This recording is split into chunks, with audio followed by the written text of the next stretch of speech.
Okay, so let's start building our frame around the panel. So the first thing I'll do is just get us oriented so we get this shape flattened out again. And I'll go to wireframe. That'll make things a little easier to see. And I'm just going to zoom in here and settle these points down a little bit. And now I'm going to extrude a frame around this. So one of the easiest ways I found to do it is just to put a reference point on this line. And we'll zoom in there.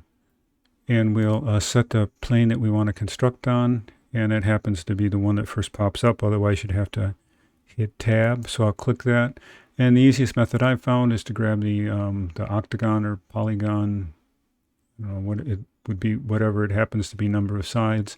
And I have it set for 4, so that if we just grab this now and pull out, I can make something that's 6 by 6. And one of the techniques I found to keep things centered is I want to change dimensions. Let's say I'll select that line. We know it's 6 inches wide, so if I make it 3 inches wide, that line's going to touch that point. So I'll just say 3. And then I want it to be a total of 2 inches wide. So I'm going to set this one for 1 inch. And then I'll go back and grab this line and set it 2 inches. I know that seems a little convoluted, but it's just a no-brain way of organizing things. So the same way here, it's 6 inches. I'll bring that line down to 3. Excuse me.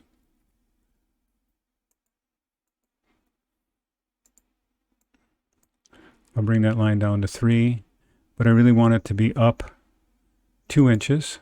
So I'm going to change this back to 5. And I want this line down here to give us our overall height of 6 inches.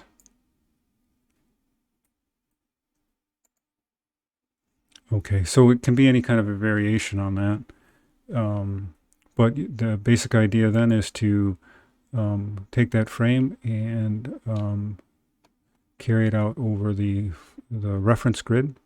So we are going to create a form. So I've selected the shape, the profile, and I'm going to go through and grab the reference line, and oops, I didn't hold the shift key, and go create form. And now we have our solid form. And I'll leave that as default, but you may want to create a material for that.